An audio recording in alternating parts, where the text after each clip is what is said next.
think of the ultimate detective, one name probably pops into your head: Sherlock Holmes. His mind seems to work on a totally different level, right? He sees things that the rest of us just miss. And you can see why. He'll take one look at a total stranger and just lay out their entire life story.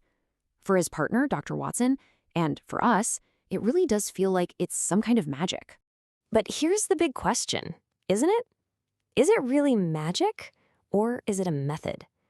Because, if it's a method, that means we can actually understand it. And maybe, just maybe, we can even learn to use a little piece of that genius ourselves. The truth is, what makes Holmes so incredible isn't some kind of superpower. It's a system, a really disciplined way of thinking that turns the most ordinary, boring details into a goldmine of clues. See, his real secret isn't that he has a better brain than everyone else. It's that he's trained his brain to really see where the rest of us just glance. The clues are almost always there, but most people just never truly look. Holmes, though, he always looks, and he has this powerful way of processing everything he sees. And this is it. This is the engine behind his thinking. It's a 4-step process. First, just pure, unbiased observation, taking everything in without judgment. Then, comparison. He checks those details against his huge library of facts in his head. Next up is elimination, where he just throws out all the impossible scenarios. And finally, inference. Whatever's left, no matter how wild it seems, has got to be the truth. So let's start with lesson 1, learning to truly see. This is the absolute foundation of his whole method. It's all about seeing the world, not just looking at it. Let's break down one of his most iconic deductions to see how it works. Okay, picture this. The very first time Holmes meets Dr. Watson. Before Watson can even get a word in, Holmes just casually says he's just come back from military service in Afghanistan. To Watson, it's like he's a mind reader. So how on earth did he know? Well, it wasn't a single lucky guess. It was a chain of pure logic. He saw Watson's stiff military posture and his injured arm. That suggests an army man. Then he noticed the tan on his face, but that his wrists were pale, meaning he'd been somewhere hot.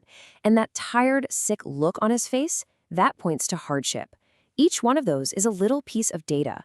Holmes just put them all together, got rid of any other possibilities, and landed on the only conclusion that fit all the facts. So lesson 2 is all about what you do after you observe something. You have to learn how to read the clues. For Holmes, every single person, every room is like a book filled with information, just waiting for someone to actually read it. Holmes got this one fundamental thing right. Our lives are literally written on our bodies. Our jobs leave physical marks, like calluses or certain posture. But at the same time, our feelings betray us through these tiny emotional traces. Like a shaky hand or eyes that won't meet yours. He learned to read both of these languages fluently. I mean, just think about it for a second. Every job leaves its mark, right? A writer might have ink on their cuffs. A carpenter has calloused hands. A sailor has that very specific walk. Holmes taught himself to read this physical writing, basically turning a person's body into a living resume of their life. And the skill doesn't just stop with people. Oh no, he reads a room the same way he reads a face. He knows every single object in a room has a purpose, and when something doesn't fit its purpose, well, that's when it becomes a massive clue. Think about the case of the Speckled Band. Holmes walks into the room and spots all these weird things. A bell pull for a servant that doesn't actually work. A ventilator that just connects 2 rooms instead of going outside. A bed that's bolted to the floor. By themselves, they're just odd, but together, they spelled out a murder plot. Holmes realized the room itself was the weapon. All right, lesson 3. This takes us to a whole other level of deduction. It's about learning to hear the silence. Holmes wasn't just brilliant at analyzing what was at a crime scene. He was a master of figuring out what wasn't there. So in this one case, a champion racehorse goes missing, and its trainer is found dead. The police are running around, looking for the obvious stuff. The murder weapon, footprints. But Holmes, he turns his attention to something that everyone else completely ignored. That's it. The curious incident, as Holmes famously puts it, was that the watchdog in the stable did absolutely nothing all night. It never barked. So, why didn't the dog bark? Because it knew the intruder. This one missing piece of evidence, the absence of a sound, completely flipped the entire investigation on its head. It proved the culprit had to be someone from the inside. Silence, as Holmes showed us, can be the loudest clue you'll ever find. But here's the thing. Holmes didn't always just sit back and wait for clues to show up. Sometimes he made them happen. He knew that when people panic, their first instinct is to save what's most precious to them. So by faking a fire, he created that moment of panic and then just watched to see what his target, Irene Adler, ran to protect. He didn't find the clue. He forced the clue to reveal itself. So after all these amazing cases and brilliant deductions, what's the one thing that ties it all together? What is the real master key to the entire Holmesian method? The secret was never about being born a genius. It's about training yourself to use the brain you already have with this incredible, intense focus. We live in a world of distraction, where most of us glance at things, Holmes studies them, where we assume he observes.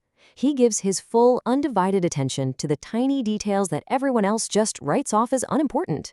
And really, that's the ultimate lesson from Sherlock Holmes. The world is just overflowing with information. The truth is usually right there in front of us, hidden in plain sight, just woven into the little things we see every day.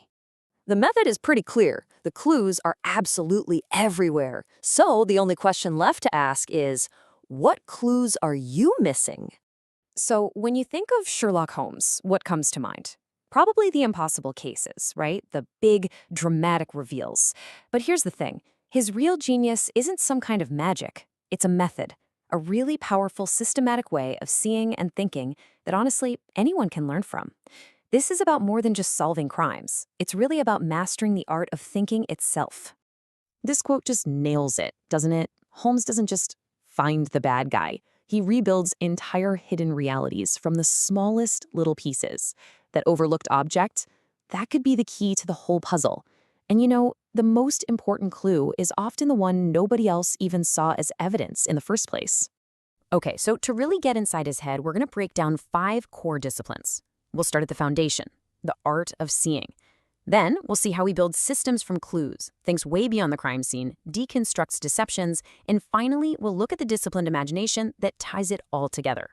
All right, first up, the art of seeing. Now, this is the absolute bedrock of his whole method. It's all about having the trained ability to filter out all of the noise of the world and just zero in on those few tiny details that are actually significant.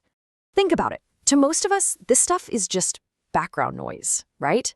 A scrap of paper, a scuffed boot, cigar ash.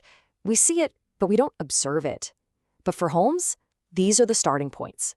That cigar ash isn't just trash. It reveals a person's social world. A worn-out boot isn't just old shoes. It tells the whole story of its owner's life.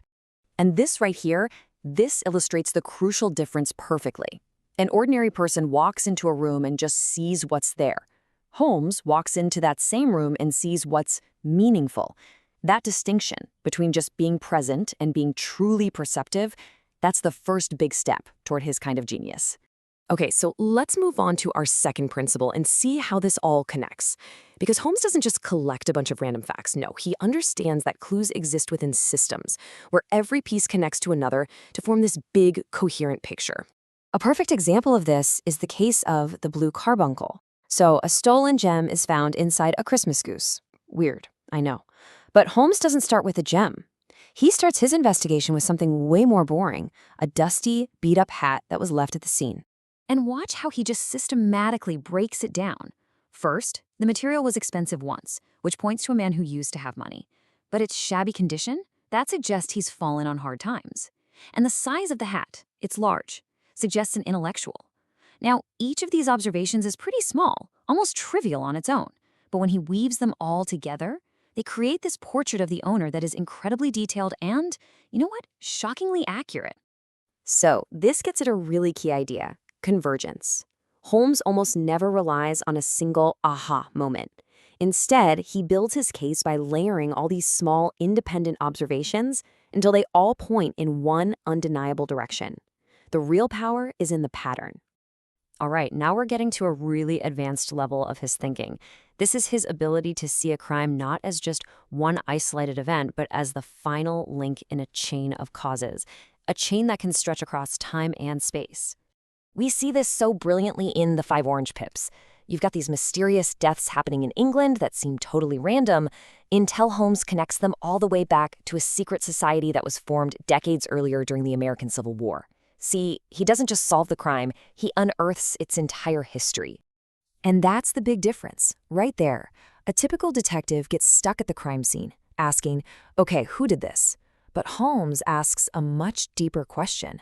What invisible chain of causes led to this exact moment? He's not just solving an incident, he's figuring out the whole structure behind it. And part of this broader way of thinking is his incredible intellectual patience.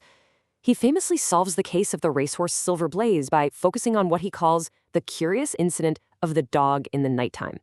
The punchline? The dog did nothing. And that's the whole point. The absence of a bark told him the culprit must have been someone the dog knew. He understood that what doesn't happen is sometimes the most important clue of all. This brings us to our fourth principle, and it's a big one. Understanding that a crime isn't just an act, it's often a performance. Holmes is an absolute master at seeing through the social masks, the disguises, and the carefully staged scenes people create to hide the truth. So what if the identity of the victim is the first deception? This is the central puzzle in the fantastic case of the man with the twisted lip. A respectable gentleman disappears, and all the evidence points to him being murdered by a disfigured beggar. But Holmes, he just pushes right past that obvious story. And the brilliant, stunning twist is that they are the same person. The victim wasn't murdered, he was performing. He was living this whole double life, and Holmes saw right through the act. This shows a whole other level to his genius. He's not just a detective, he's basically a theater critic, and he knows when an identity is just a costume. This ability is what lets Holmes think on two levels at the same time. In A Scandal in Bohemia, for instance, he needs to find a hidden photograph. So what does he do? He doesn't just search the room. He stages a fake fire alarm because he knows a person's first instinct in a crisis is to run and save what they value most. He isn't just investigating a space. He's directing a play to make his opponent reveal her own secret. Okay, last but not least, let's look at the internal engine that powers all of this. The mental and emotional discipline that really separates a master detective from someone who's just clever. These are his core mental tools. First, emotional detachment. He can observe a scene with total clarity while everyone else is lost in horror or panic. He also has this powerful but very disciplined imagination. And maybe most importantly, he has perfected his attention. It's a constant, active fight against that natural human tendency to see without ever truly observing. And this is such a crucial point. Holmes is not a machine. His logic is so powerful precisely because it's fueled by a disciplined imagination. It's that combination that lets him solve not just physical puzzles, but deep psychological ones too. So, what's the ultimate lesson here? Well, the deepest thing Holmes teaches us is that reality is so much richer than it appears on the surface. Most of us just see that surface level. But a mind that's trained in attention, in reason, and imagination, that mind can find the secret order that's hidden just beneath all the chaos. Which kind of leaves us with one final question, doesn't it? His method isn't magic. It's a perfected way of thinking. And it just makes you wonder, how much truth is all around us, every single day, just waiting for someone intelligent enough, patient enough, and attentive enough to finally notice it?